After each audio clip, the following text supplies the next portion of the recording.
উনি আমাদের যে লোকাল যে আর্কিওলজিক্যাল সাইট আছে না, এখানে ওই বন্দর পাওয়া গেছে হারাপ্পা, এখন ওখানেই উনি ওই আর্কিওলজিস্ট কাজে আর্কিওলজিস্ট উনি কাজে এখন ব্যস্ত। যাই হোক, কোনো কারণে সমাজ পরে বাড়ি আসার সুযোগ পেয়েছেন, ফলে আমরাও দিয়ে গেছি। তো বাকি তিনি কেরিয়ার থেকে শুরু করে সব কিছুই তিনি বলবেন। তো তোমরা ভালো করে শোনোর কাছে কি করে কি হবে না হবে সব কিছু জেনে নেন, ঠিক আছে? শুভ, আর আপনি যা করেন করুন।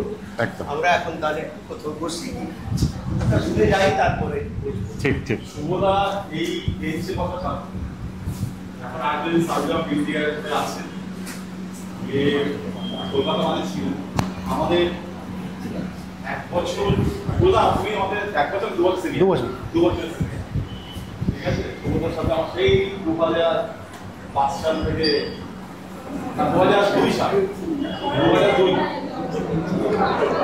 2002 সাল থেকে নাও বলরাম স্যারও 122 122 ঠিক আছে, তোমার ক্লাস করো।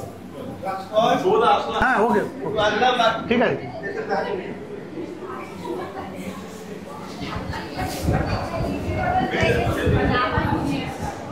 আচ্ছা, good afternoon to all of you. আজকে থেকে আমাদের ক্লাসটা শুরু হলো এবং কি কি রিকোয়ারমেন্ট সেগুলো লেখা হয়েছিল। তার মধ্যে শেষ 3টে পয়েন্ট কারো মনে আছে?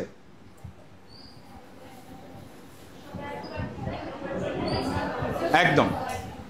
এবং আজকে আমাদের খুব বড় সৌভাগ্য যে যদি সঠিকভাবে লেগে থাকা যায় তাহলে এই বেঞ্চ থেকে কোথায় পৌঁছানো যায় তার সবথেকে বড় উদাহরণের একটা তোমাদের সামনে এই মুহূর্তে দাঁড়িয়ে আছে। ডক্টর শুভ মজুমদার তোমাদেরই অ্যালামনাই, এই কলেজেরই অ্যালামনাই। এবং আজকে স্যারেরা তো বিভিন্ন পরিচয় দিলেনই, আরেকটি ছোট্ট যোগ করব, সেটা হচ্ছে যে নরেন্দ্র মোদী কবে গেলেন? গত বছর ইউএসএতে। হ্যাঁ, তো আমাদের প্রধানমন্ত্রী যখন আমেরিকায় যান সেখান থেকে 187টা অবজেক্ট আমাদের দেশে ফিরে আসে। কিন্তু সেই ফিরে আসার পিছনের অন্যতম কারিগর যে 2-3 জন মানুষ ছিলেন, তাদের মধ্যে তোমাদের শুভদা একজন। সে আমেরিকায় গেছিল, গিয়ে সেখানে সে আইডেন্টিফাই করে, সে এবং সঙ্গে যারা ছিল তারা আইডেন্টিফাই করে যে কোন কোন অবজেক্টগুলোর অথেন্টিসিটি আছে, এবং সেই অবজেক্টগুলো তারপরে সিলেক্টেড হয়ে ভারতবর্ষে ফিরে আসে। তো আমাদের অনেক দিক থেকে সৌভাগ্য যে আমরা মানে অন্যদের ডক্টর শুভ মজুমদার, শুভ স্যার, কিন্তু যেহেতু তোমাদের সিনিয়র অতএব তোমাদের শুভদা হওয়াই বোধহয় বাঞ্ছনীয়। তো তাকে আমরা আমাদের মধ্যে পেয়েছি। শুধু তাই নয়, আমরা আমাদের কোর্স শুরুর দিনেই পেয়েছি। উনি এখন আছেন গুজরাটে বড়োদরা সার্কেলে। সেই সঙ্গে আমাদের যে হারপ্পান সিভিলাইজেশনের যে এক্সটেনশন, তার একটা অংশের এখন উনি হচ্ছেন এক্সকাভেশন ডিরেক্টর। ফলে আমরা ফ্রম দ্য হর্সেস মাউথ আমরা কিন্তু আজকের কথাগুলো শুনতে পাবো। এবং একটি দুটি কথা বলে রাখা ভালো, আমরা কিন্তু ডিসিপ্লিনের ক্ষেত্রে একটু স্ট্রিক্ট থাকব। মানে ইন এক্সট্রিম কেস এরকম না হয় যে কাউকে বলতে হয় যে তোমরা যখন এত কথা বলছো হয় দুজন দুই প্রান্তে বসো অথবা দুজন বাইরে গিয়ে গল্প করো। প্লিজ আমাদের যেন এই জায়গাটায় কখনো না আসতে হয়। ডক্টর শুভ মজুমদার।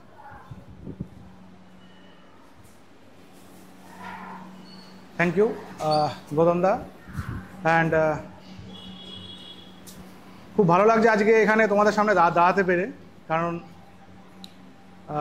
2001-এ যখন উচ্চ মাধ্যমিক পাশ করে এখানেই ভর্তি হয়েছিলাম হিস্ট্রি ডিপার্টমেন্টে, তখন আমাদের সময় যারা টিচার ছিলেন তারা কেউ এখন নেই এখানে, এখন সবাই নতুন টিচার। সেই সময় অনেক আশা এবং আকাঙ্ক্ষা এবং শেখার ইচ্ছা নিয়ে ভর্তি হয়েছিলাম। আজকেও ভালো লাগছে তোমাদেরকে এত এত স্টুডেন্টকে দেখে, এবং আমি আশা করবো যে তোমরাও একদিন তোমাদের যে লক্ষ্যে তোমরা এখানে ভর্তি হয়েছো বা তোমরা যে পড়াশোনা করছো সেটা সাফল্য হোক এবং তোমরা আরও আগে এগিয়ে যাও। সেটা অবশ্যই যে যার ফিল্ড যেখানে যে যার ইচ্ছা হবে সেটা অবশ্যই সেটাকে তার চুজ করা উচিত। আমি আর্কিওলজিতে এখান থেকে পাশ করার পরে আর্কিওলজিতে নিয়ে MA করেছিলাম ইউনিভার্সিটি অফ ক্যালকাটা থেকে। ওখানে এনশিয়েন্ট হিস্ট্রি ডিপার্টমেন্টও আছে, তবু আমি আর্কিওলজিতে ভর্তি হয়েছিলাম। তার একটা অন্যতম কারণ ছিল চন্দ্রকেতু গড়। সেটা হয়তো গৌতম দার কাছ থেকে তোমরা আরও ভালো করে শুনবে, কারণ গৌতম দার সঙ্গে চেনাশোনা আমার সেই সূত্রে ধরে। কারণ আমার বাড়ি এখন বর্তমানে বারাসাতে থাকলেও আমার বাড়ি হচ্ছে মানে আমার সব কিছুই পড়াশোনা সবই হচ্ছে বাদুড়িয়াতে। ফলে সেখান থেকে আসার পথে যখন চন্দ্রকেতুগড় দেখতাম তখন ইচ্ছা ছিল যে একদিন এখানে কাজ করার জন্য। এবং সৌভাগ্যবশত যখন আমি কলকাতা সার্কেলে এখানে সুপারিনটেন্ডেন্ট আর্কিওলজি ছিলাম তখন চন্দ্রকেতুগড়ে কিছুটা হলেও একটা এক্সকাভেশন করার সুযোগ পেয়েছিলাম, এবং কিছু প্রত্নসামগ্রী এবং কিছু আর্কিটেকচারাল মেম্বার সেখান থেকে এক্সপোজ হয়েছিল। তো আজকের যেটা বিষয়বস্তু তোমাদের এই কোর্সের বা এই যে গৌতমদা যেটা আমাকে বলেছে সেটা হচ্ছে আর্কিওলজি বা ফটোগ্রাফি কতটা গুরুত্ব, এবং সেই সাথে আর্কিওলজি বা হেরিটেজ বা হিস্ট্রি এই যে ওয়ার্ডগুলো তোমরা শোনো এবং তোমাদের পড়ার সময় তোমরা হয়তো টিচাররাও তোমাদেরকে এগুলো বলে। সেখানে হিস্ট্রি যেহেতু তোমরা এখানে হিস্ট্রি পড়ছো, ফলে হিস্ট্রিটা আশা করবো তোমরা সবাই জানো যে ইতিহাস কি। কিন্তু ইতিহাস যদি লিখতে হয় সেই ইতিহাসের ধরো এখানে ইউরোপিয়ান হিস্ট্রি বা আমাদের মডার্ন হিস্ট্রি, সেক্ষেত্রে তো আমরা এভিডেন্স পাচ্ছি। আমরা জানি যে ইন্ডিয়ান ইন্ডিপেন্ডেন্স বা তার আগের যে স্বাধীনতা সংগ্রাম বা বিভিন্ন যে ব্রিটিশের সময়কার যে ইতিহাসটা সেটা লিখিতভাবে আমাদের কাছে থাকলেও কিন্তু যদি আমরা মিডিয়েভাল হিস্ট্রিতে যাই সেক্ষেত্রে আমি বলবো যে হিস্ট্রি লেখার ক্ষেত্রে আর্কিওলজির গুরুত্ব অন্যতম এবং সবচেয়ে বেশি। কারণ আর্কিওলজি এমন একটা বিষয় যেটা কেবলমাত্র যে হ্যাঁ মাটি থেকে খুঁড়ে বা উৎখনন করে যেটা পাওয়া সেটাই আর্কিওলজি, সেটা না। আর্কিওলজি মানে to know the human past. কালকের যে দিনটা গেল সেটাও আমাদের পাস্ট, সেটা জানতে গেলেও আমরা কিন্তু আর্কিওলজি করতে পারি। কি আর্কিওলজি? আমাদের এখন যেগুলো নতুন অনেক ট্রেন্ড চালু হচ্ছে গার্বেজ আর্কিওলজি। গার্বেজ বা যেখানে আমরা গার্বেজ ডাস্টবিন ফেলি, আমরা যখন আর্কিওলজিক্যাল সাইটে যাই তখন আমরা সেখানে পিট পাই, যেভাবে মাটি কেটে এখন আবর্জনা ফেলা হয়। তাহলে গার্বেজ থেকেও আমরা সেই সময়কার বা সেই মানুষগুলোর তাদের সাবসিস্টেন্ট প্যাটার্ন বা তাদের ডে টু ডে ইউজের জিনিসগুলো আমরা তখন উদ্ধার করতে পারি। অবশ্যই যেটা আমরা এখন যখন চিপস খেলাম প্লাস্টিকটা ফেলে দিলাম, ঠিক তেমনভাবে সেই সময়কার মানুষ যে মাটির পাত্র বা যেটাতেই তারা খেত না খাওয়ার খেত সেটা তো তারা ফেলতো। আমরা এক্সকাভেশনে কিন্তু বেসিক্যালি সেই জিনিসটাই আমরা পাই, মানুষের ফেলে দেওয়া বা ভুলে যাওয়া জিনিস। সেটাই হচ্ছে সেটা থেকে সেই সময়কার মানুষদের ইতিহাসটাকে রচনা করাতেই আর্কিওলজি। এবং আর্কিওলজি অবভিয়াসলি যেখানে ধরো যখন লিখিত কোনো ডকুমেন্ট নেই, যেটা আমাদেরকে বলা হয় প্রি হিস্ট্রি। এখন সিলেবাসে হয়তো তোমাদের আছে প্রি হিস্ট্রি বা প্রস্তর যুগ সম্বন্ধে আছে তো, হ্যাঁ। তো এখন সিলেবাস অনেক চেঞ্জ হয়েছে, আমাদের সময় এই গ্র্যাজুয়েশনে ছিল না এগুলো। তা প্রি হিস্ট্রি মানে যে সময় মানুষ স্টোন টুল ইউজ করছে। তোমরা হয়তো পড়েছো যে আদি প্রস্তর যুগ, সেখানে হ্যান্ডএক্স, তারপরে ক্লিভার, এগুলো তারা ব্যবহার করতো। এইগুলো ব্যবহার করতো, আমরা এক্সকাভেশনে ওইগুলোকে আমরা পাচ্ছি এবং সেইটা দেখে আমরা তাদের টেকনিকটা উদ্ধার করা যায় যে কী টেকনিকে তারা সেই প্রস্তর টুলটাকে বানাতো। এখন যেরকম লোহারের কাছে গেলে দেখবে লোহার ওটাকে গরম করার পরে সেটাকে হিট করে, তারপরে সেটা কোনো একটা আয়রনের কিছু বানায়। ঠিক তেমনভাবেই যখন স্টোন টুল বানানো হতো সেগুলো বিভিন্ন টেকনিক ছিল, প্রেশার টেকনিক। সেখান থেকে স্টোনটাকে একটা মেন কোর থেকে তাকে চিপ বের করা হতো। ফলে এইভাবে যখন তারা স্টোন টুলটা বানালো, সেই স্টোন টুল বানানোর টেকনিক বা স্টোন টুল বানানোর যে কারা বানাচ্ছে সেইগুলো কিন্তু আমরা সেই এক্সকাভেশন করে বা এক্সপ্লোরেশন করে যে মেটেরিয়াল পাই সেখান থেকে আমরা সেইগুলোকে উদ্ধার করতে পারি। সেই সাথে সাথে তাদের এক্সপেনশন, তারা কতটা এরিয়া জুড়ে তারা থাকতো বা তারা কীভাবে ধরনের জিনিস খাওয়ার খেত। কারণ প্রি হিস্ট্রিতে পড়েছে অবশ্য তারা রক শেল্টারে থাকতো, যেরকম আমাদের ভীমবেটকা রক শেল্টার যেটা ওয়ার্ল্ড হেরিটেজ সাইটও, সেই ভীমবেটকাতে যেমন রক শেল্টারে এক্সকাভেশন করে আমরা তাদের থাকার বা তাদের বিভিন্ন যে ব্যবহৃত জিনিস সম্বন্ধে আমরা জানতে পাই। কিন্তু বেশিরভাগ ক্ষেত্রে প্রি হিস্টোরিক সাইটগুলো হয় সেকেন্ডারি ডিপোজিট, মানে রিভার যখন বয়ে নিয়ে আসে, কারণ তারা উপরে পাহাড়ের বা কোনো আপার ল্যান্ডে থাকতো, বারিশের ফলে বা বৃষ্টি হওয়ার ফলে সেগুলো কি হচ্ছে, সেগুলো রেন গালি দিয়ে নিয়ে আসছে। ফলে সেকেন্ডারি ডিপোজিটে আমরা পাই এবং সেখান থেকে আমরা সেটা রিকনস্ট্রাকশন করতে পারি যে কিভাবে সেকেন্ডারি কনটেক্সটে ওই মেটেরিয়ালগুলো বা স্টোন টুলগুলো জমা হচ্ছে রিভার নুডলসের সাথে বা রিভার পেভেলসের সাথে। ফলে সেখানেও ফ্লাড বা ড্রাই সিজন কীভাবে এসছে সেগুলো কিন্তু রিভারের সেকশন থেকে জিওলজি বা জিও আর্কিওলজিতে আমরা সেগুলোকে আইডেন্টিফাই করতে পারি বা সেগুলো স্টাডি করতে পারি। ফলে সেই সময়কার যে ইতিহাস লেখার ক্ষেত্রে তোমরা যে বুক টেক্সট বুকতে পড়ছো সেই লেখার ক্ষেত্রে যে ব্যাকগ্রাউন্ড, সে ব্যাকগ্রাউন্ডটা কিন্তু আর্কিওলজিতে হয়। তার ফলেই কিন্তু তোমরা তোমাদের বুকসে বা টেক্সট বুকসে সেইগুলো সম্বন্ধে পড়তে পারছো। সে ঠিক তেমনভাবেই যেরকম হরপ্পা সভ্যতা বা সিন্ধু যেটা বলা হয় এখন সিন্ধু সরস্বতী সিভিলাইজেশন, কারণ আমাদের যে হরপ্পা সংস্কৃতির যে প্রত্নস্থলগুলো সেগুলো সিন্ধু নদের পাশেই সরস্বতী নদীর তীরবর্তীতেও পাওয়া যায়। আমরা কেন হরপ্পা সংস্কৃতি বলি? কারণ হচ্ছে এটা সেই সময় প্রচলিত ছিল, কোনো একটা কালচারকে যেই সাইটে প্রথম পাওয়া যায় সেই সাইটের নাম অনুসারে ওইটার নাম হয় কালচারের নাম। ঠিক তেমনভাবেই হরপ্পা সংস্কৃতির যে কালচারটা আমরা হরপ্পাতে যখন এক্সকাভেশন করা হয় সেই সময় যখন পাওয়া যায় তখন নাম হয়ে যায় ওটা হরপ্পা সংস্কৃতি। মহেঞ্জোদারো হয় না, কারণ হরপ্পার পরে মহেঞ্জোদারো এক্সকাভেশন হয়। তা এই ধরুন হরপ্পা সংস্কৃতি সে আমরা যেরকম সিল বা পাই বা সিলিং পাই তার ইমপ্রেশনটা, কিন্তু সেই স্ক্রিপ্টটা এখনও অবধি ডিসকভার হয়নি। রিসেন্টলি হয়তো দেখতে পারো যে নিউজে এসছে যে তামিলনাড়ু যে চিফ মিনিস্টার 1 CR অ্যানাউন্স করেছে যে যদি ডিসাইফার করতে পারে সে তাকে দেওয়া হবে। সেটা নিয়ে অনেক ডিবেট আছে, কারণ তামিলনাড়ুতে বা সাউথ ইন্ডিয়াতে সেম টাইপ অফ স্ক্রিপ্ট ওদের পটারিতে আসছে। সেই কারণে একটা ডিবেট তৈরি হয়েছে যে হু আর দ্য আর্লিয়ার, মানে indigenous, the Indus or the southern Indian. So there are some debate in this regard. So সেটার মধ্যে না গিয়ে আমরা যদি সেই ইনস্ক্রিপশান বা সেই যে স্ক্রিপ্টটাকে দেখি, সেই স্ক্রিপ্টটা এখনও অবধি ডিসকভার করা যায়নি। তার ফলে কি হয়েছে, সেই যে মেটেরিয়াল কালচার আমরা এক্সকাভেশনে যেগুলো পাচ্ছি, আমরা এক্সকাভেশনে পটরি, আমি ছবি দেখাবো কিছু পটরি বা এই যে জিনিসগুলো আমরা পাই সেইগুলো থেকে নিয়ে আমরা সেই সময়কার ইতিহাস বা হরপ্পা সংস্কৃতির ইতিহাস বা সিন্ধু সরস্বতী সংস্কৃতির যে ইতিহাসগুলোকে আমরা নির্মাণ করতে পারি। ঠিক যেমনভাবেই এখন বর্তমানে যেরকম লোথাল এক্সকাভেশন আমি করছি, লোথাল হয়তো নাম শুনে থাকবে, যেটা একটা পোর্ট সাইট বলে ফেমাস, ইন্দাস সরস্বতী সিভিলাইজেশনের, যেটা গুজরাটে অবস্থিত।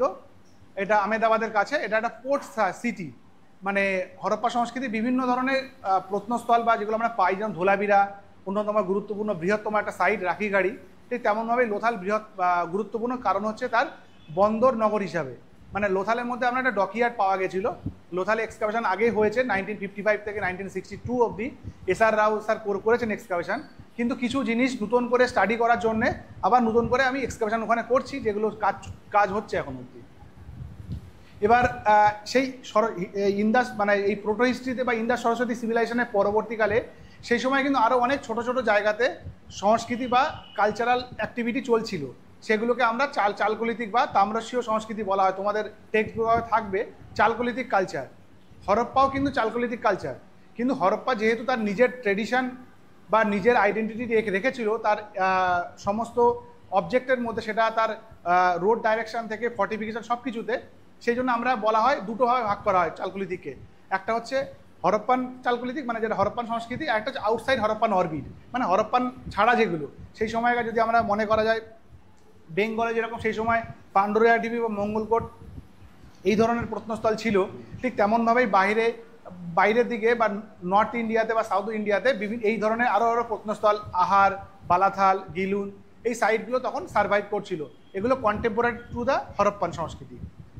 ফলে সেই সময়কার ইতিহাস যখন তোমাদের টেক্সট বুকে যখন লেখা হয়, সেগুলো কিন্তু বেস করা হয় সে আর্কিওলজিক্যাল মেটেরিয়ালে যা পাওয়া যায় সেগুলোর ভিত্তিতে কিন্তু টেক্সট বুকে আমরা ইতিহাসটা লেখা হয়।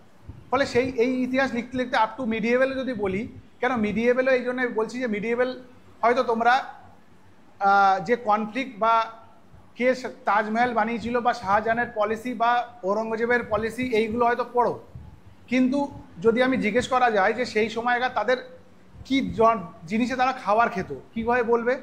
সেক্ষেত্রেও কিন্তু এক্সকাভেশন করে যে পটরি বা যে পোর্সিলিং বা সেলেডন ওয়্যার বা যেগুলো পাওয়া গেছে সেগুলো থেকে বলা যায় সেই সময় তারা এই ধরনের পাত্রতে ওরা খাবার খেত বা ইউজ করত। ঠিক আছে, ফলে মিডিয়েভেল ক্ষেত্রেও কিন্তু আমরা ডিপেন্ড করি, যখন মেটেরিয়াল কালচারে বেস করে তখন কিন্তু আমাদের ডিপেন্ড করতে হয় আর্কিওলজিক্যাল মেটেরিয়ালের উপরে।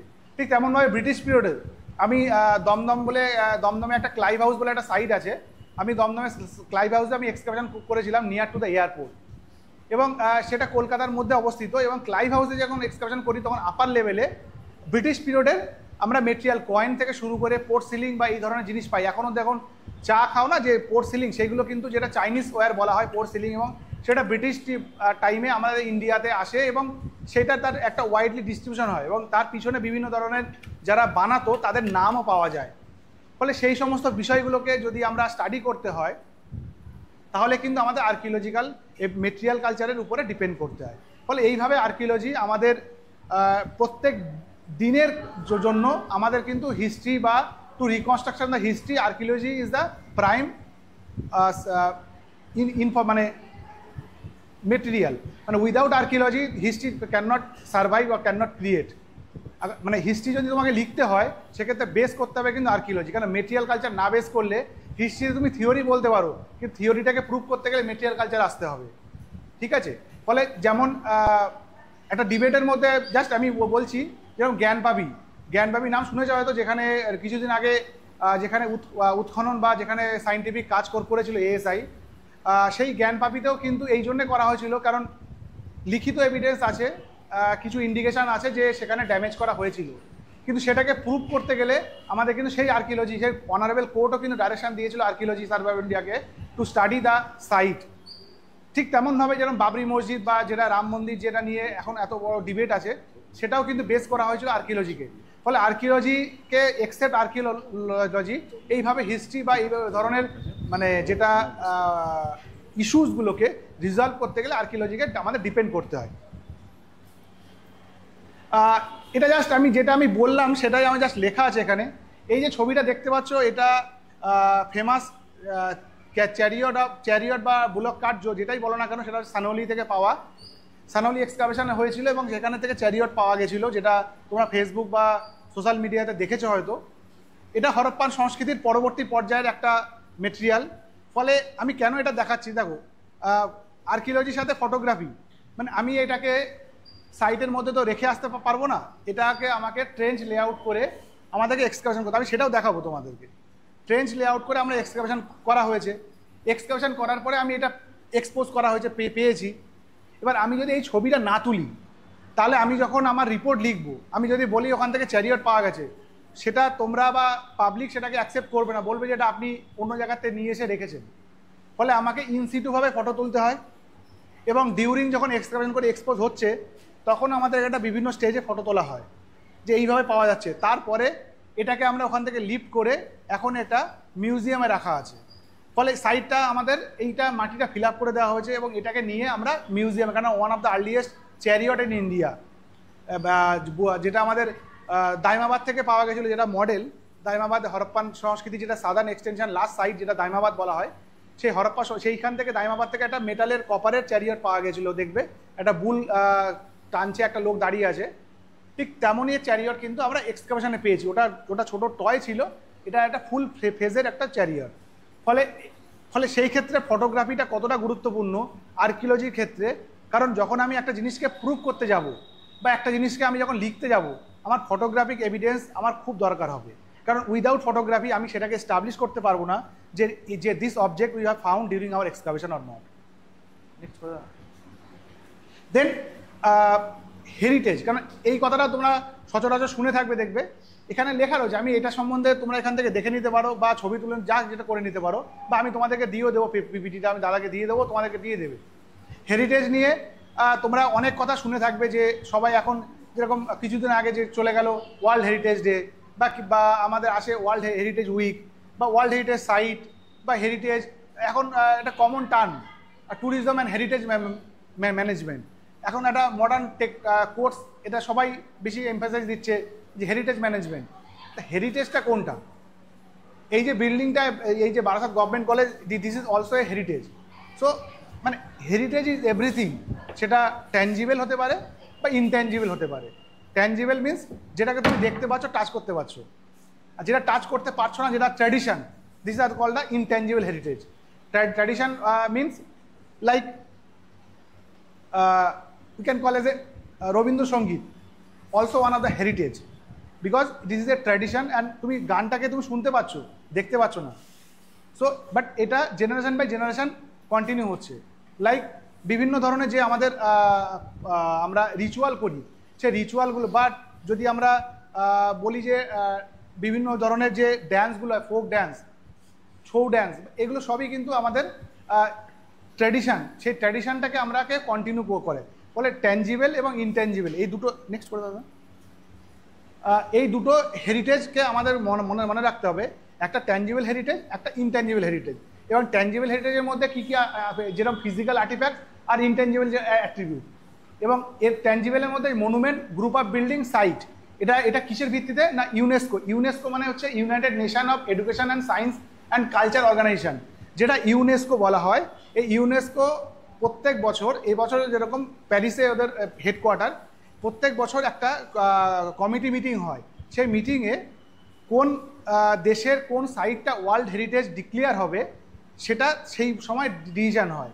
যেরকম লাস্ট ইয়ারে আমাদের আসামের ময়ডাম, যেটা অহোম ডাইনেস্টির বারিয়াল প্র্যাকটিস, সেই ময়ডামকে ওয়ার্ল্ড হেরিটেজ করা হয়েছে। ইন্ডিয়াতে এখন 43 ওয়ার্ল্ড হেরিটেজ সাইট, যেটার মধ্যে কালচারাল, ন্যাচারাল এবং মিক্সড। কালচারাল মানে যেগুলোতে আমরা মনুমেন্টাল বেস যেগুলোকে, সেগুলো কালচারাল বলা হয়। দেন ন্যাচারাল মানে ফরেস্ট, যেরকম আমাদের সুন্দরবন যে ফরেস্ট আছে, আমাদের কাছে ওয়েস্টার্ন ঘাট আছে, যেগুলো আমাদের হচ্ছে ন্যাচারাল ওয়ার্ল্ড হেরিটেজ। আর মিক্সড হচ্ছে যেরকম আমাদের দার্জিলিংয়ের টয় ট্রেন, যেটা এটা মিক্সডের মধ্যে আসে। ফলে এই 3 ক্যাটাগরিতে তারা ওয়ার্ল্ড হেরিটেজ কে ক্যাটাগরিরাইজ করা হয়। ফলে এই ইউনেস্কো প্রত্যেক বছর এই ওয়ার্ল্ড হেরিটেজ ডিক্লেয়ার করে। 2023-এ যেরকম শান্তিনিকেতন, বিশ্বভারত শান্তিনিকেতন ওয়ার্ল্ড হেরিটেজ হয়েছে, ঠিক তেমনভাবেই এবছরেও আমাদের মারাঠা মিলিটারি ফোর্ট আর্কিটেকচার, যেটাকে নমিনেশন করা হয়েছে মহারাষ্ট্রের 12টা ফোর্ট ফর ওয়ার্ল্ড হেরিটেজ। এটা জুলাইতে তার মিটিং হবে, সেখানে হয়তো এটা ডিক্লেয়ার হবে ছত্রপতি শিবাজী মহারাজের যেটা ফোর্ট, সেগুলো অ্যাজ এ ওয়ার্ল্ড হেরিটেজ। ফলে এই যে ওয়ার্ল্ড হেরিটেজ, এগুলো আমাদের মধ্যে সাইট বা গ্রুপ অফ বিল্ডিং বা মনুমেন্টের মধ্যে এগুলোকে আসে, এগুলোকে ক্লাব করা, যেগুলো হচ্ছে আমাদের ট্যাঞ্জিবল, যেগুলো ফিজিক্যাল যেগুলো আছে, সেগুলো এই 3টের মধ্যে করা হয়। নেক্সট, দেন ন্যাচারাল হেরিটেজ মানে যেটা আমি বললাম, যেগুলো ফরেস্ট বা ওয়েস্টার্ন ঘাট বা যেগুলো ন্যাচারাল অ্যাক্টিভিটি যেগুলোকে আছে, সেগুলোকে ন্যাচারাল হেরিটেজ বলা হয়। এছাড়া আছে লিভিং ট্র্যাডিশন। এবার শুনতে থাকবে যে দুর্গা পুজো, যেটা আমাদেরকে, সেটাকেও ইউনেস্কো নমিনেশন করেছে, কিন্তু সেটা ওয়ার্ল্ড হেরিটেজের মধ্যে না, সেগুলো ট্র্যাডিশনের মধ্যে। এগুলো বিভিন্ন রকমের ক্যাটাগরি আছে ইউনেস্কোর মধ্যে, যেগুলোতে এগুলোকে নোটিফাই করা হয়। ফলে এই যে হিস্ট্রি, আর্কিওলজি এবং হেরিটেজ, এই 3টে কিন্তু অ্যাকচুয়ালি একটা অন্যকে সঙ্গে জড়িত। হিস্ট্রি লেখা যাবে তখনই যখন আর্কিওলজিক্যাল মেটেরিয়াল আমরা পাই, সেগুলোকে দিয়ে আমরা হিস্ট্রি লিখি। এবং আর্কিওলজিক্যাল মেটেরিয়ালের মধ্যে কী হচ্ছে না, যেটা মেনলি হচ্ছে সবগুলো যেগুলো আমরা হেরিটেজ বলা হয়, আমাদের যে সাইট, আর্কিওলজিক্যাল সাইট, যেটা তাজমহল বলো বা যাই বলো না কেন, সেগুলো সবই হচ্ছে ট্যাঞ্জিবল হেরিটেজের মধ্যে পড়ছে। নেক্সট, এই যে ট্যাঞ্জিবল হেরিটেজ আর যেটা বিল্ডিং, হিস্টোরিক্যাল প্লেস, আর হচ্ছে ইনট্যাঞ্জিবলের মধ্যে ট্র্যাডিশন বা লিভিং, এটা যেটা ইনফরমেশন দেওয়া আছে। নেক্সট করে এটা আর পরে একটু চলে যাওয়ার পরে, এবার আমি এখানে তোমাদেরকে আমি ফটোগ্রাফির যে আমি বললাম না গুরুত্ব বা তার কতটা ইম্পর্টেন্স হয় আর্কিওলজি স্টাডিতে, এটা দেখো, এটা চম্পানির পাওয়াগড়, এটা one of the world heritage site, এটা গুজরাটে অবস্থিত। এই ফটোগ্রাফগুলো না সবই হচ্ছে pre independence, during the time of British. অবশ্যই আর্কিওলজিক্যাল সার্ভে অফ ইন্ডিয়া সেই সময় ছিল, এবং সেই সময়কার 1928 বা 1920-30 ফটোগ্রাফ। এবং এই ফটোগুলো এখন আমাদের কাছে কেন গুরুত্বপূর্ণ, কারণ আমরা সেই ফটোগুলোকে বেস করে তার কী কী চেঞ্জ হয়েছে আমরা সেটা দেখাতে পারবো। যে যদি কেউ জিজ্ঞেস করে যে আর্কিওলজিক্যাল সাইট, সেই সাইটটাকে আমরা কীভাবে মেনটেন করেছি, সেটা আমরা দেখাতে পারবো থ্রু আউট দ্য ইয়ার। মানে আমরা এই কন্ডিশনে যখন এই সাইটটাকে প্রোটেকশন বা ন্যাশনাল ইম্পর্টেন্স হিসেবে ঘোষণা করা হয়, তারপরে সাইটটা ওয়ার্ল্ড হেরিটেজ হয়, আমরা কীভাবে সাইটটাকে মেনটেন করে রেখেছি। এবং সেম এই বিল্ডিং, এটার ক্ষেত্রেও তাই। দেখো, এই যে মসজিদটা এই কন্ডিশনে ছিল, আর্কিওলজিক্যাল সার্ভে অফ ইন্ডিয়া কীভাবে সেই সাইটটাকে মেনটেন করেছে তার প্রমাণ হিসাবে এটা এই ছবি। ফলে এইটা যদি উইদাউট ফটোগ্রাফি, এটা যদি সেই সময় ডকুমেন্ট না করা হতো, তাহলে কিন্তু আমি এটা এখন দেখাতে পারতাম না। ঠিক আছে, ফলে এই যে তোমরা হিউয়েন সাং পড়েছো, হিউয়েন সাংয়ের ট্রাভেল অ্যাকাউন্ট, সেখানে সব নাম পাওয়া যায়। ঠিক আছে, কিন্তু সেই নাম দিয়ে আমরা ইনস্ক্রিপশন, আমরা এখন সেখানকার মডার্ন সাইটকে কোরিলেশন করার চেষ্টা করি। যদি হিউম্যানসা কোনো স্কেচ ড্রয়িং করে রেখে যেত তাহলে আমাদের কাছে অনেক বেশি সুবিধা হতো, যেটা ব্রিটিশ ট্রাভেলার যখন ব্রিটিশ ইন্ডিয়াতে আসলো তখন যারা সেই সময় যারা ট্রাভেলার বা বিভিন্ন জায়গায় যাদের ইনচার্জ ছিল না, যেরকম জেডি বেগলা তার মধ্যে অন্যতম, যিনি ইস্টার্ন প্রভিন্সকে উনি ঘুরেছিলেন এবং উনি সব জায়গাতে না স্কেচ ড্রয়িং করেছিলেন। ক্যালকাটা সার্কেলে আমি যখন ছিলাম আমাদের কাছে 1894-এরও ড্রয়িং আছে, হ্যান্ড ড্রয়িং। সেই হ্যান্ড ড্রয়িংগুলো দেখে আমরা যদি এখন সাইটে যাই আমরা চেষ্টা করি যে সেই, কারণ উনি যেখানে সাপোজ উনি 1920 অবধি উনি ঘুরেছিলেন, সেই সময়কার উনি যার রেকর্ড বা উনি ছবি তুলেছিলেন আমি সেটাও এভিডেন্স দেখাবো, সেইগুলো এখন অনেক তার কনটেক্সট চেঞ্জ হয়ে গেছে। কনটেক্সট চেঞ্জ হয়ে যাবে মানে হচ্ছে সাপোজ ধরো তাজমহলের কথা ধরো, তাজমহলের মধ্যে তোমরা যে জেনারেলি যদি যাও উপরে যে তোমরা একটা দেখবে যেটার মধ্যে বারিয়াল মানে যেটা বলা হয় যে ওখানে অনেক সমাধি আছে, আদৌ না, সমাধি অনেক নিচে রাখা আছে, সেটা পাবলিকের জন্য অ্যালাউ করা হয় না, কিন্তু সেটা যা জানবে। এবং যদি আমি ওইটা কনটেক্সটটাকে আমি যদি ওখান থেকে বারিয়ালটাকে তুলে নিই,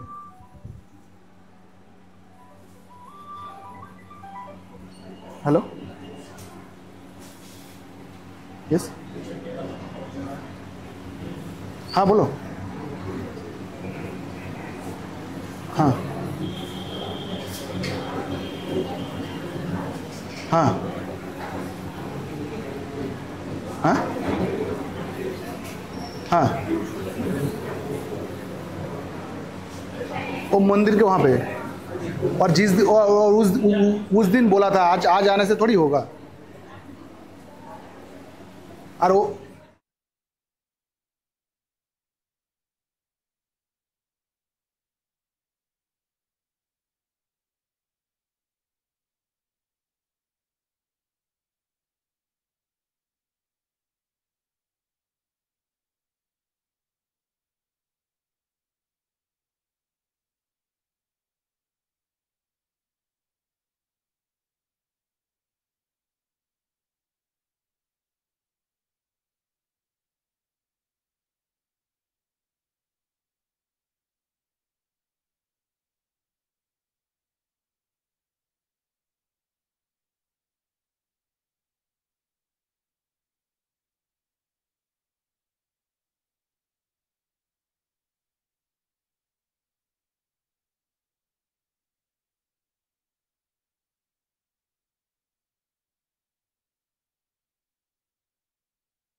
पूजा साइट में तो मना कर दिया सर, डीजी साहब ने भी, साइट में तो कुछ नहीं होगा।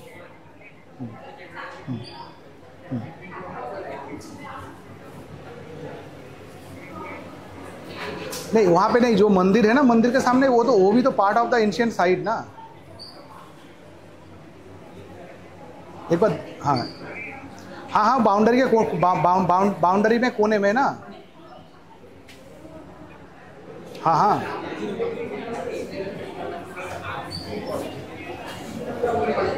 क्योंकि नहीं सुनिए, वो उस लोकेशन में वो तो आर्कियोलॉजिकल साइट का पार्ट नहीं है ना, साइट का पार्ट वो मंदिर का जो पार्ट है वो पार्ट साइट का पार्ट है, क्योंकि डीजी सर ने जो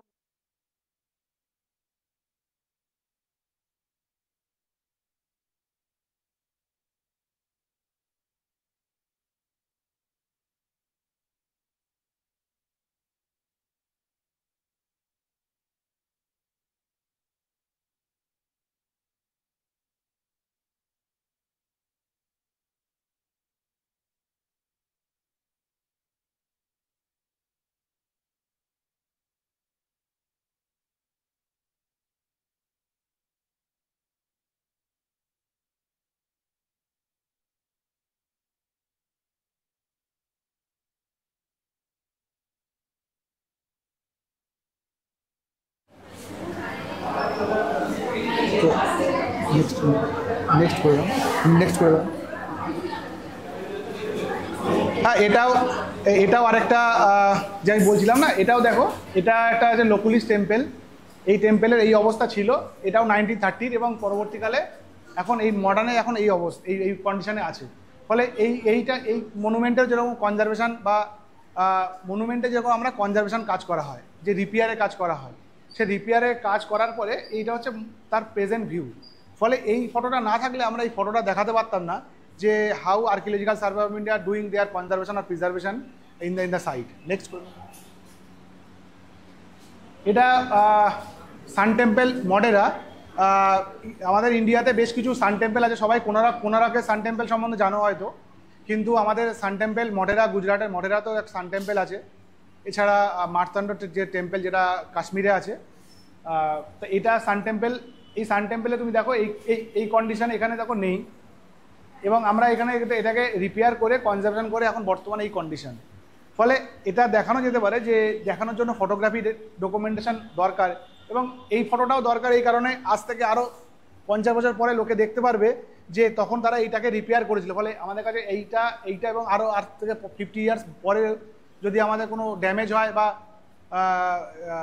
তোমরা 2006-এ হয়তো তোমাদের হয়তো থাকবে না, ভুজে মানে খুব বড় একটা ভূমিকম্প হয়েছিল, আর্থকোয়েক হয়েছিল, এবং তাতে প্রচুর মনুমেন্ট আমাদের ড্যামেজ হয়েছিল, এবং ফটোগ্রাফিক এভিডেন্স ছিল বলে আমরা সেইগুলোকে রিক্রিয়েট বা রিকনস্ট্রাকশন করতে পেরেছিলাম যতটা সম্ভব পারা যায়। যদি আমরা ফটোগ্রাফিক ডকুমেন্টেশন না করতাম তাহলে আর্থকোয়েকে যদি ভেঙে যাওয়ার পরে আমরা কিন্তু সেটাকে আর রেকর্ড বা সেটাকে আবার রিকনস্ট্রাকশন করতে পারতাম না। নেক্সট করে এটা একটা সূর্যের মূর্তি। সূর্যের মূর্তি এটা হচ্ছে বর্তমানে ঝাড়খণ্ডে, এটা মিউজিয়ামে, ঝাড়খণ্ডে রাঁচিতে যদি যাও, রাঁচির মিউজিয়ামে মূর্তিটা রাখা আছে। আমি এটা 2013-তে যখন 13 বা 14-তে আমি যখন সাইটটা মূর্তিটা দেখি, আমি ফটো তুলে নিয়ে আসি, কারণ আমার পিএইচডির কাজে আমি ভিজিট করেছিলাম। তখন আমি এখানে লেখা আছে একটা জায়গার নাম, যে জায়গা থেকে এইটা মূর্তিটা পাওয়া গেছে।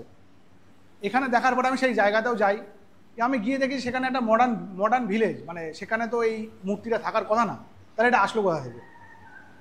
এটা ঈশাগড় থেকে, ওরা লেখা আছে ঈশাগড় থেকে পাওয়া গেছে। এবং আমি যখন তারপরে জেডি বেগলা, আমি যার নাম করলাম, জেডি বেগলারের ট্র্যাভেল অ্যাকাউন্ট আছে, তার অনেকগুলো ভলিউম আছে, অনলাইনেও আছে, তোমরা দেখতে পারো কোনো ইচ্ছা হলে। তখন দেখি যে জেডি বেগলার এটা এই যে মূর্তিটা, সূর্যের মূর্তিটা, এটা উনি দুলমি বলে একটা সাইট আছে, সেখানে উনি দেখেছিলেন এবং উনি ছবি তুলে, এটা ওনার ছবি তোলা, এটা 1920 বা 21-এর ফটোগ্রাফ। এটা ব্রিটিশ লাইব্রেরিতে ওনার সব ছবিগুলোকে আপলোড করা আছে। সেটাও সেরকম যেরকম গুরুত্বপূর্ণ, মানে ফটোগ্রাফি যেরকম গুরুত্বপূর্ণ, সেই সাথে সাথে এটাও গুরুত্বপূর্ণ রেকর্ড ম্যানেজমেন্ট। ফটো তুললাম, ফটোতে ডেট এবং প্লেস আমি না লিখে রাখলে আজ থেকে 5 বছর পরে আমি নিজেই ভুলে যাব যে কবে ওটা দেখেছিলাম বা কোথায় দেখেছিলাম।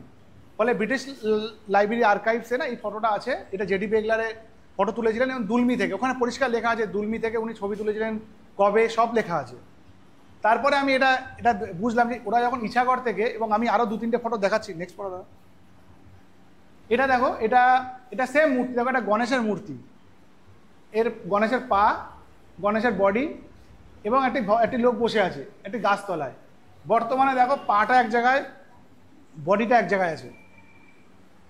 এই ফটোটা যখন আমি যখন এরা দুটো মূর্তিকে আমি আলাদা আলাদাভাবে রেকর্ড করেছিলাম, যখন ব্রিটিশ লাইব্রেরিতে আমি এই ছবিটা আর্কাইভাল রেকর্ড দেখলাম, আমি দেখলাম এটাও সেই দুলমি বলে গ্রামটা থেকেই নিয়ে আসা, এবং নিয়ে এসে এটাকে রেখেছে। আমি স্টোরিটা বলছি এরপরে। এটা দুলমির মন্দির, যে মন্দিরটা এখন কোনোটাই অস্তিত্ব নেই। এই মন্দিরের সামনে একটা ছোট্ট একটা লোক বসে আছে, একটা মূর্তি আছে। এই মূর্তিটা হচ্ছে কার্তিকের মূর্তি। এই মূর্তিটা এখান থেকে নিয়ে এসে বর্তমানে এখন মিউজিয়ামে রাখা আছে। এবার আমি কেন বলছি এটা গুরুত্বপূর্ণ, কারণ যে কেউ যাবে, এখানে লেখা আছে ঈশাগড় থেকে পাওয়া গেছে। যদি না আমি এই স্টাডিটা করতাম তাহলে আমি জানতে পারতাম না এই মূর্তিটার অ্যাকচুয়াল কনটেক্সট কোথায়, এবং সেই কনটেক্সট থেকে মূর্তিটা কিভাবে ট্রান্সপোর্ট হয়ে বর্তমানে মিউজিয়ামে আসলো, এবং যখন মিউজিয়ামে আসলো সেটার নাম ঈশাগড় কেন হলো। কারণটা হচ্ছে, যে স্টোরিটা হচ্ছে, এই মূর্তিগুলো সবগুলোই এই দুলমি বলে সাইটে ছিল। এটা হচ্ছে তোমার ঝাড়খণ্ডে ইস্ট সিংভূমে অবস্থিত। এই ব্যাপারটা হচ্ছে যে এইটা একটা গুরুত্বপূর্ণ আর্কিওলজিক্যাল সাইট ছিল, কিন্তু সাইটের অ্যাবান্ডন হয়ে যাওয়াতে, যখন এই মন্দিরে কোনো পুজো হচ্ছে না বা মূর্তিগুলো পড়ে আছে, ঈশাগড়ে যে একজন জমিদার ছিলেন 19th সেঞ্চুরিতে, তিনি কি করেছিলেন, জমিদার মানে তার নিজের ঘর বা সাজানোর জন্য সে ওখানে থেকে যায়। ব্রিটিশরা, কারণ ঝাড়খণ্ডে অনেক পরবর্তীকালে ব্রিটিশরা এন্টার হয়েছিল, সব ওই মূর্তিগুলো তুলে নিয়ে এসে তার নিজের ঘরের আশপাশে সাজিয়ে রাখে। ইচ্ছা করে তার তার রাজ প্যালেসের বাইরে সেগুলোকে সাজিয়ে রাখে। পরে যখন মিউজিয়াম হয়, মিউজিয়ামের লোকরা সেই রাজা নেই, ফলে রাজবাড়িতে পড়ে আছে, রাজবাড়ির লোকরা দিতে চেয়েছে, ওগুলোকে নিয়ে এসে মিউজিয়ামে রেখেছে। ওরা ওদের কাছে নোট করেছে কীভাবে না ইছাগড় থেকে, কারণ ওরা তো ইছাগড় থেকে পেয়েছে, কিন্তু ওরাও এটা খুঁজে দেখেনি ইছাগড়ে ওটা আসলো কোথা থেকে। ফলে এটাই সমস্যা, যদি আর্কিওলজি যদি স্টাডি না হয়, যদি না করো, তাহলে এটা জানতে পারবে না যে এটা অ্যাকচুয়াল কনটেক্সটটা কোথায় ছিল। ফলে যখন আমি কনটেক্সটটা জানতে পারবো, আমি সেটাকে ডিফাইন করতে পারবো যে না এই মূর্তিটা কিন্তু এইভাবে এসছে। কদিন আগে হয়তো ফেসবুকে দেখে থাকবে যে বুদ্ধের কিছু দেহাবশেষের সাথে জড়িত কিছু স্টোন বা এগুলো অকশান হচ্ছে, একটা নিউজে এসেছিলো। সেই অকশান, কেন এই অকশান অ্যান্টিকুইটি অকশান হয় ফরেনে হয়, ইন্ডিয়ার মধ্যে অ্যান্টিকুইটি হয় আমরা, এবং সেই অকশানে কি হয়, আমি কেন বলছি যে এই যে ধরো কনটেক্সটটা আমাদের এখান থেকে অনেক জিনিসই এখন আমার অনারেবল প্রাইম মিনিস্টার যেটা গৌতমদা বললো যে অ্যান্টিকুইটি যারা রিট্রাইভ করে নিয়ে আসা হচ্ছে, রিপ্যাট্রিওটিক যেটা করা হচ্ছে, সেটার পিছনে হচ্ছে এই ডকুমেন্টেশন। আমাদের কাছে ফটোগ্রাফির ডকুমেন্টেশন আছে বলে যখন কোনো অবজেক্ট যখন অকশান হাউসে বা অকশানে আসে বিদেশে, তখন আমরা থ্রু ইন্টারপোল সেটাকে সাবমিট করি যে এই মূর্তিটা এই গ্রামের এই সময় চুরি হয়েছিল, এই হচ্ছে তার এফআইআর এর কপি। ফলে এটাকে ইন্ডিয়াকে রিটার্ন করুক অ্যাজ পার যেটা ইন্টারন্যাশনাল পলিসির হিসাবে, কারণ এটা এই সময় গেছিলো, এটা থ্রু প্রপার চ্যানেল যায়নি, স্মাগলিং করে নিয়ে যাওয়া হয়েছিল। কিন্তু ব্রিটিশ মিউজিয়াম বা এই মিউজিয়ামে যখন প্রি ইন্ডিপেন্ডেন্স বা তার আগে যখন এত অবজেক্ট নিয়ে গেছে, সেগুলো তো এখন আনা সম্ভব না, কারণ আমাদের যে অ্যান্টিকুইটি আর ট্রেজার অ্যাক্ট সেটা 1987-এর। ফলে ওই অ্যাক্টের আগে যেগুলো চলে গেছে সেগুলো নিয়েও কথা হচ্ছে এখন, সেগুলো কীভাবে আনা যায়। কিন্তু অ্যাক্টের পরবর্তীকালে কোনো অবজেক্ট যদি চুরি হয়, যেগুলো চুরি হয়ে পৌঁছে গেছিলো, সেগুলো চেষ্টা করা হচ্ছে বিভিন্ন রকম এভিডেন্স দিয়ে সেগুলোকে রিট্রাইভ করে আনার। সেই কাজ এখনও চলছে। অলরেডি 300 উপরে অবজেক্ট আমাদের ইন্ডিয়াতে রিটার্ন এসছে, আরও চেষ্টা করা হচ্ছে সেগুলো যদি রিটার্ন নিয়ে আসা যায়। ফলে সেক্ষেত্রেও কিন্তু ফটোগ্রাফি এবং তার রেকর্ড ম্যানেজমেন্ট দরকার, কারণ ফটোগ্রাফি যদি অবজেক্টে না থাকে তাহলে আমি সেটা বোঝাতে পারবো না যে এই অবজেক্টটা ইন্ডিয়াতে এই গ্রামে ছিল, এখান থেকে চুরি হয়েছে। এটা একটা বিহারের একটা গ্রামের ছবি। দেখো মানে যখন তুমি সাইটে যখন এক্সপ্লোশনে যাবে না, মানে এরকমভাবে কনটেক্সটে মূর্তি থাকবে। এবার আমি তো এটা মূর্তিটা তুলতে পারবো না, ফলে আমাকে এটা প্রপার ফটো মেজারমেন্ট এবং কনটেক্সট, কেন হয়তো আজ থেকে 4 বছর পরে 5 বছর পরে মূর্তিটা গ্রামের লোক তুলে নিয়ে মন্দিরে রেখে সেটা পুজো শুরু করবে, ফলে অ্যাকচুয়াল কনটেক্সটের মূর্তিটা তখন হারিয়ে যাবে। সেই জন্য ফটোগ্রাফিক এবং আর্কিওলজি এই জন্য একে অপরের সাথে ইন্টার রিলেটেড। ঠিক তেমনভাবে এটা একটা পার্বতী বা ললিতার মূর্তি, এটা লাস্ট ইয়ারেই দামোদর রিভার থেকে পাওয়া গেছিলো। কেন দেখবে গরমকালে বিশেষত পুকুর বা থেকে এই মূর্তিগুলো পাওয়া যায়, তার কারণটা হচ্ছে যখন during the time of the invention of the Islam, then to safeguard the images যেগুলোকে জলের মধ্যে ফেলে দেওয়া হয়েছিল, বা কোনো টেম্পেল যেগুলো ড্যামেজ হয়ে গেছিলো, সেগুলো থেকেই আমরা এইগুলো পাওয়া যায় মূর্তিগুলো, এবং সেগুলোকে আবার মিউজিয়ামে রাখা হয়। ফলে এই কনটেক্সটেও কিন্তু আমরা প্রপার ফটোগ্রাফি বা ডকুমেন্টেশন দরকার আছে। নেক্সট, এটা একটা বীরভূমের একটা বারা বলে গ্রাম আছে, সেই গ্রামের ফটোগ্রাফস। এটাও 1930-র ফটোগ্রাফ। এখানে যে মূর্তিটা দেখতে পাচ্ছ, এই মূর্তিটা এখন বেহালা স্টেট আর্কিওলজিক্যাল মিউজিয়ামের ডিসপ্লেতে আছে। এটা যেটা কিন্তু এখানে গ্রামের নামটা ওরা লেখেনি, ওরা ফাইন স্পট লিখেছে আননোন বা বীরভূম লেখা আছে, কারণ এই কনটেক্সটের ছবিটা ওরা দেখেনি। ফলে যখন এই ছবিটা দেখেনি তখন এটা যখন রেখেছে, এটা মূর্তিটার নাম লিখেছে, সব কিছু লিখেছে, কিন্তু যেটা ফাইন প্লেস সেটা লিখেছে বীরভূম। তোমরা মিউজিয়ামে গেলে দেখবে যে বেশিরভাগ ক্ষেত্রেই স্টেটের নাম দেওয়া থাকে, বিহার, বেঙ্গল বা নর্থ বেঙ্গল, কারণ অ্যাকচুয়াল ফাইন স্পটটা সবসময় জানা সম্ভব হয় না, এবং সেটা জানতে গেলে কিন্তু তোমাদেরকে ব্যাক স্টাডি করতে হবে। ফলে সেক্ষেত্রে যদি রেকর্ড, ফটোগ্রাফি রেকর্ড এই জন্যই গুরুত্বপূর্ণ। দেখো এটা পুরো কনটেক্সট, এটা মূর্তি বুদ্ধিস্ট ডিটি, এখানে একটা চতুর্মুখ শিবলিঙ্গ আছে, এটা আর্কিটেকচারাল মেম্বার আছে, এটা শিবলিঙ্গ আছে, এটা বাঁশঝাড়ের মধ্যে, এটা সেই সময়কার একটা গ্রামের ছবি যেখানে অ্যাবান্ডান অবস্থায় পড়ে আছে। পরবর্তীকালে মিউজিয়াম বিভিন্ন অবজেক্টগুলোকে নিয়ে এসছে, কিন্তু প্রপার ডকুমেন্টেশনের না অভাবে সেখানে অ্যাকচুয়াল সাইটের নামটা আসেনি। নেক্সট করে আমি তখন তো গুজরাটে কিছু মনুমেন্ট দেখালাম, এটা বেঙ্গলের মনুমেন্ট, এবং হয়তো তোমরা ভিজিটও করে থাকবে। এটা বাঁকুড়াতে ওন্দা জেলায় এটা বহুলড়ার মন্দির। এটা দেখো মন্দিরের কি কন্ডিশন ছিল, এটা ব্রিকের টেম্পেল, এটা শিখরও মন্দির, এবং সেটাকে রেস্টোরেশন করে আর্কিওলজিক্যাল সার্ভে অফ ইন্ডিয়া এখন এই কন্ডিশনে রেখেছে। ফলে এটা ফটোগ্রাফিক এভিডেন্স হিসাবে। নেক্সট করে দেখতে পাচ্ছ সেম মন্দিরের কনটেক্সটটা তোমাদের দেখানোর জন্য যে কি কন্ডিশনে ছিল যখন এটাকে প্রোটেকশন করা হয়, তার পরবর্তীকালে এএসআই স্টেপ বাই স্টেপ কাজ করে বর্তমানে এইভাবে মন্দিরটাকে করে রেখেছে। নেক্সট, এটা সাত দেউল, এখান থেকে বর্ধমান এক্সপ্রেসওয়েতে গেলে এটা মোশাগ্রামের আগে এই মন্দিরটা আসে, সাত দেউল। এই মন্দিরটা দেখতে পারে, এই মন্দিরটা এই কন্ডিশনে ছিল এবং মন্দিরটার বর্তমানে এই কন্ডিশন। ফলে through out the conservation restoration. Next করে দেবো, এটা জটার দেউল, সাউথ 24 পরগনায়, সেম কনটেক্সট। নেক্সট, এটা ইছাই ঘোষের দেউল, এটা ইয়েতে বর্ধমানে। নেক্সট, এটা বিষ্ণুপুরের মন্দির, বিষ্ণুপুরে তোমার গিয়ে দেখবে এটা জোড় বাংলো। এটা তখন আর এখনকার ফটোগ্রাফ, ফলে ফটোগ্রাফিক। নেক্সট করে দাও, ফটোগ্রাফিক এভিডেন্স। এটা রাধা বিনোদ টেম্পল। দেখো এটার যে আটচালা মন্দির ছিল তার এই চালাটা কতটা ড্যামেজ ছিল এবং সেটাকে প্রপার রেস্টোরেশন করে বর্তমানে এই কন্ডিশনে আছে। ফলে এইটা ফটোগ্রাফি এভিডেন্স ছিল বলে আমরা সেটাকে রেস্টোর করা গেছে। নেক্সট, এটা রাসমঞ্চ। এখন গেলে রাসমঞ্চ এমন দেখতে পাবে, কিন্তু রাসমঞ্চে এখানে একটা বড় হোল আছে যেটা ভিতর থেকে এখনো দেখা যায়, সেটা রিপেয়ার করা হয়েছে।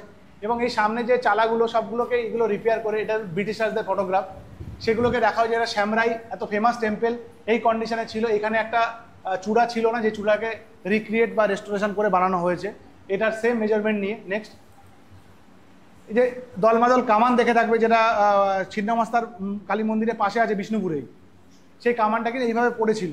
পরবর্তীকালে কিন্তু এই স্ট্যান্ডটা বানিয়ে এখানে রাখা হয়েছে। ফলে ফটোগ্রাফিক এবং তার কনটেক্সটগুলোকে দেখানোর জন্যই আমি এই ছবিগুলোকে পাশাপাশি রেখে তোমাদেরকে দেখানোর চেষ্টা করছি। নেক্সট, এটা যেটা এই মন্দিরটা হচ্ছে জটার দেউল, সাউথ 24 পরগনাতে।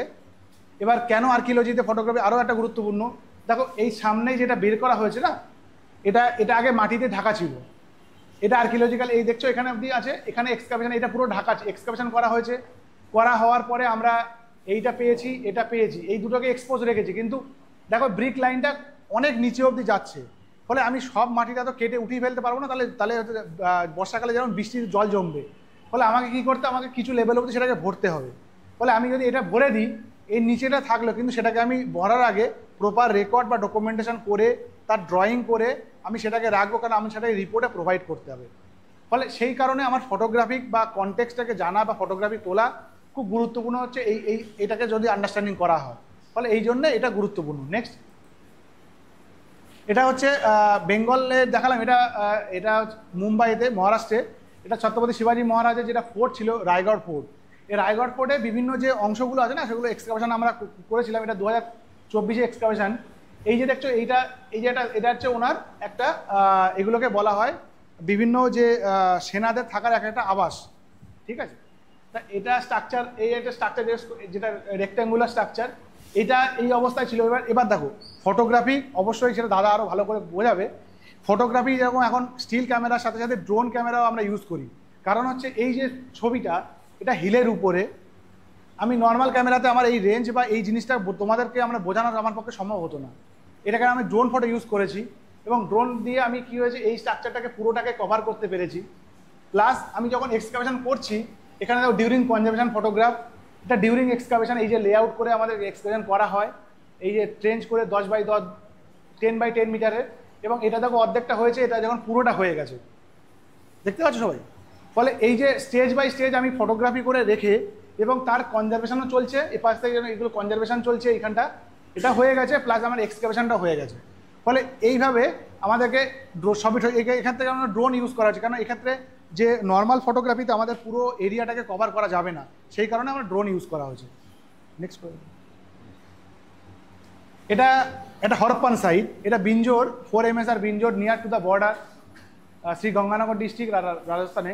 দেখো এটা হরপ্পান সাইটে, এটা এই যে এগুলো দেখছো, এগুলো হচ্ছে না হার্ট, চুলা, মানে যেখানে ওরা ইন্ডাস্ট্রির জন্য, এটা খাবার বানানোর জন্য হার্ট না, যেখানে ওরা কোনো কিছু অবজেক্ট, বিট বা এগুলো ম্যানুফ্যাকচার করতো।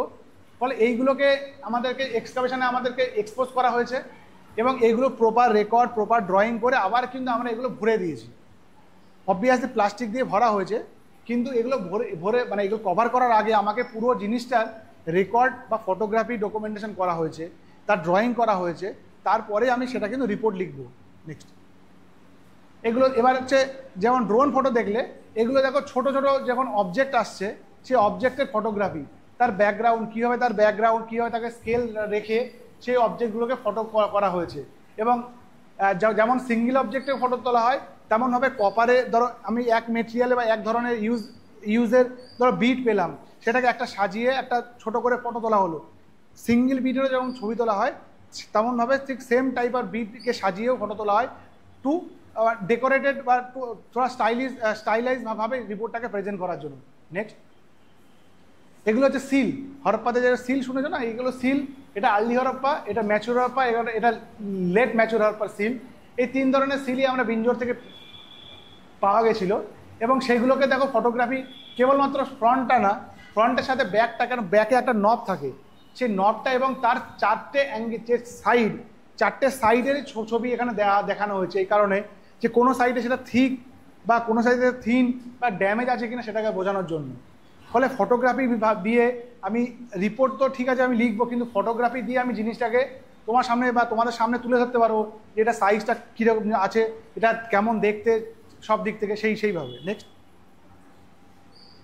এটা যেরকম কনটেক্সটে আমি বললাম না, কনটেক্সট ধরো এই পটটাকে আমি পেয়েছি, এটা আমি এক্সকাভেশনের পরে আমি পটটাকে ওখানে তুলে নেব ফর রিপোর্ট রাইটিং।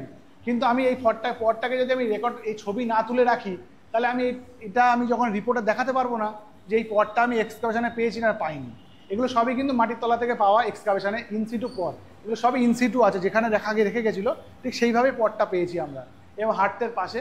ফলে সেগুলোকে প্রপার ড্রয়িং করে প্রপারভাবে এক্সপোজ করা হয় এবং তারপরে সেটাকে লিফট করা হয় এবং প্রপার ফটোগ্রাফি করে। নেক্সট, এটা বল্লাল ঢিবি, আমাদের নদিয়াতে একটা সাইট, আর্কিওলজিক্যাল সাইট। এটা কলকাতা সার্কেল এক্সকাভেশন করেছিল। দেখো এই যে অবজেক্টগুলো হচ্ছে যেগুলো ইয়জ্ঞ বা এই টাইপের রিচুয়াল পারপাসের জন্য যেগুলোর ইন্ডিভিজুয়াল ফটো তোলা হয়, কিন্তু কনটেক্সটের ফটোটা দরকার যখন আমি এটাকে বোঝাতে চাই। কারণ এইটাকে এর কনটেক্সটটা এর ডেসক্রিপশান আমি ধরো লিখলাম, কিন্তু এর ডেসক্রিপশান লেখার জন্য এই কনটেক্সটের ছবিটা দরকার। কারণ এইটা এক জায়গাতে পাওয়া গেছিলো, আমি যখন অ্যান্টিকুইটি হিসেবে লিখবো তখন এইটা 4টে আমি আলাদা আলাদা লিখলাম, কিন্তু এর কনটেক্সট কোথায় একটা জায়গাতে পাওয়া গেছিলো। ফলে ওয়ান টাইম অ্যাক্টিভিটি, ফলে সেইটাকে আমাকে বোঝানোর জন্য এই ফটোগ্রাফিটার দরকার আছে। ঠিক তেমনভাবে এটা একটা প্রণাল। এই প্রণালটা দেখো, প্রণাল যেখানে পাওয়া গেছিলো এক্সকাভেশন বা সেই সময়তে, এখানে একটা ওয়েলও আছে, মানে জল নিকাশের ব্যবস্থা, এবং সেখানে একটা অ্যানিমেলের মুখ দিয়ে করা হয়েছিল। বর্তমানে দেখো এখানে এটা কিন্তু ঢেকে গেছে। ফলে আমি যদি কনটেক্সটটা আমি যদি না জানি যে এটা এক্সকাভেশন করা হয়েছিল, আমি বলতে পারবো, আমি এটা দেখাতে পারবো না যে এটা এক্সকাভেশন করা হয়েছিল কি করা হয়নি। নেক্সট, সো এটাই আমার বোঝানোর ছিল তোমাদের সঙ্গে।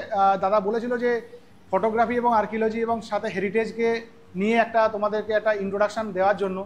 তো আমি চেষ্টা করেছি আমার থ্রু পাওয়ার পয়েন্ট প্রেজেন্টেশন এবং ফটোগ্রাফি দিয়ে তোমাদের একটা বেসিক ধারণা দেওয়া, যেখানে আর্কিওলজি কী বা হেরিটেজ কী, এবং সেখানে আর্কিওলজি বা হেরিটেজ তার সঙ্গে সেটা এক্সকাভেশনে হোক বা কনজারভেশনে হোক বা আমাদের ডে টু ডে কত আমাদের ফটোগ্রাফি কতটা গুরুত্বপূর্ণ, এবং ফটোগ্রাফি দিয়ে আমরা কিভাবে সেই জিনিসটাকে ইন্টারপ্রেট বা সেইটাকে আরও ভালোভাবে বোঝার বা জানার চেষ্টা করতে পারি। So thank you. আর যদি তোমাদের কোনো কোশ্চেন থাকে তোমরা করতে পারো, আমি এখানে আছি, আমি সেটা ডিসকাস করতে পারবো। Thank you.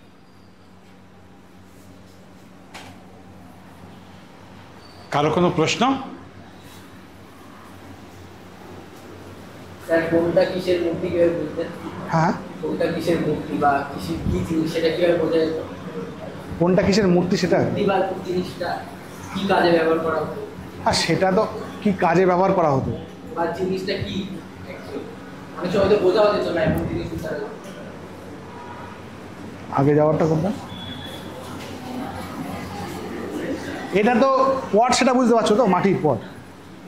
ঠিক আছে, মূর্তির ক্ষেত্রে বলছি আমি। এই পটে আর এই পটের মধ্যে পার্থক্য কি দুটোতে? সেটাই। ফলে অবজেক্ট দেখে তোমাকে বুঝতে হবে সেই অবজেক্টগুলো এখনও আমরা ডে টু ডে লাইফে ইউজ করি। সেটা শেপ সাইজ হয়তো চেঞ্জ হয়েছে, কিন্তু আমরা এখনও ইউজ করি। ফলে যদি গ্রামের দিকে বা যদি বোঝার চেষ্টা করো, সেটা এখন অবধি রিফ্লেক্ট হবে। হ্যাঁ, শহরের দিকে আমরা এইভাবে পট বা এই জার আমরা দেখতে পাবো না। ঠিক আছে, এবার মূর্তির কথা,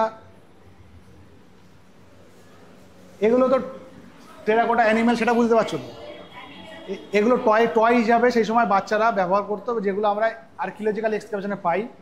এটা যেরকম একটা দেখতে পাচ্ছ human figure, probably female figure, এটা ডট ডট দিয়ে তার ড্রেসটাকে বোঝানো হয়েছে।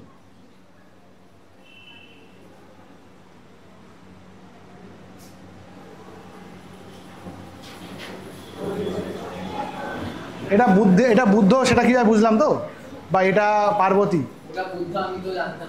আচ্ছা, তুমি জানতে না, ঠিক আছে। তা এটার জন্য এখন তোমাদের হয়তো নেই, এরপরে তোমার যখন MA পড়তে যাবে, এই আর্ট আইকনোগ্রাফির আলাদা আলাদা ক্লাস হয় বা আর্ট আইকনোগ্রাফির সাবজেক্ট হবে, সেখানে তুমি জানতে পারো প্রত্যেকটা ইমেজের, প্রত্যেকটা জিনিসের একটা স্টাইল বা ফরমেশন আছে। সেই স্টাইলে তার এই যে বুদ্ধের ফিগার কি হবে, এটা বুদ্ধ ভূমিস্পর্শ মুদ্রায় আছে, মানে আর্ট টাচিং। বুদ্ধ যখন জ্ঞান লাভ করেছিল, তখন জ্ঞান লাভ করার পরে ভূমিস্পর্শ করেছিল, যেটা আমরা কোথায় আছে বলো তো, এটা বোধগয়াতে। বোধগয়া যে বড় মন্দিরটা আছে, ওখানে পাশে যে বোধি বৃক্ষ আছে, ওখানে বসে বুদ্ধ ধ্যান করেছিল। কারণ ধ্যান করার পরে যখন তিনি জ্ঞান লাভ করেন, তিনি ওই ভূমিস্পর্শ করেছিলেন। সেই ভূমিস্পর্শটা হচ্ছে এই ফন্টটা, যেখানে ফন্ট, এগুলো আর্ট, এটা আইকনোগ্রাফি বা আর্টের মধ্যে পড়বে।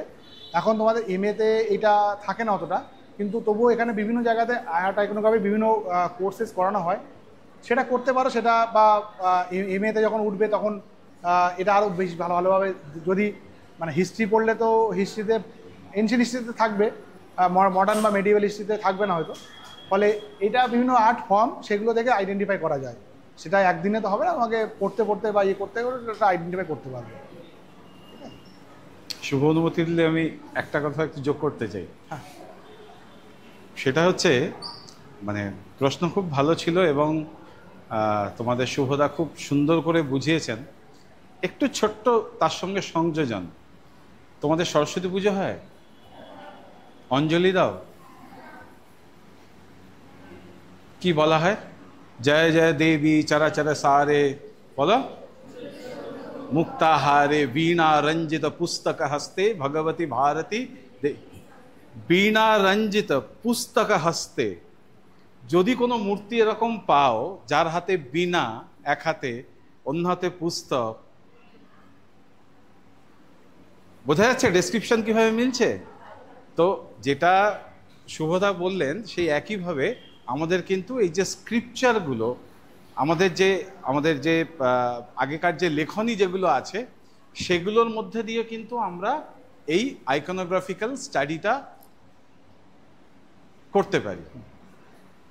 ঠিক আছে, তাই তো না? একদম। স্যার, আপনারা যখন কোনো মন্দির এক্সপ্লোরেশন করেন, সেক্ষেত্রে চূড়াগুলো দেখে আপনারা যখন লেখেন, সেক্ষেত্রে কি স্টাইলটা আইডেন্টিফাই করেন? কি করেন? যেমন নাগারা, দ্রাবিড়া, বেসারা, এগুলো কি আইডেন্টিফাই করেন? এক্সকাভেশন করে মন্দিরের পুরো মন্দির পাওয়া যায় না, বেসমেন্ট পাওয়া যায়। পুরো মন্দির তো আর মাউন্টে ঢেকে যাবে না, তো বেসমেন্টটা পাওয়া যায়। রিপোর্টিংটাই এখন পুরোটাই লিখুন।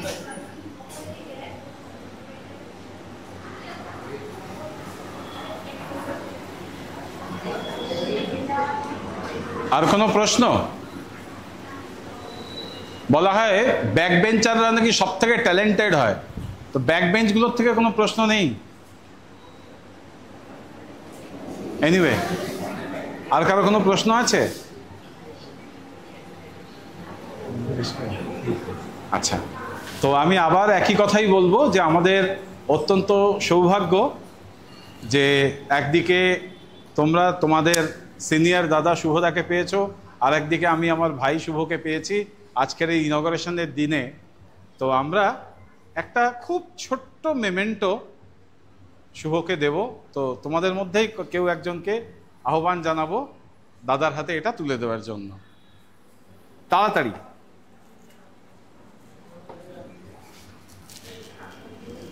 আমাকে বলতে হবে কে আসবে, এসো।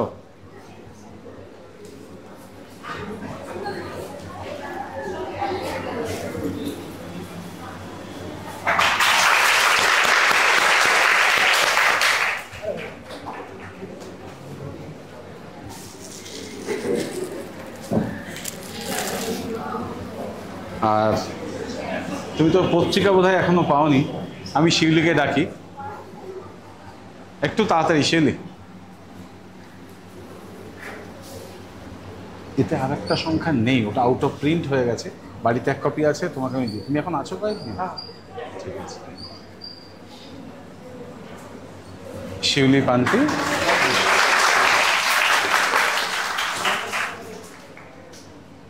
তো হ্যাঁ হ্যাঁ পড়ো, পড়ে কোনো কারেকশন থাকলে বলো। হ্যাঁ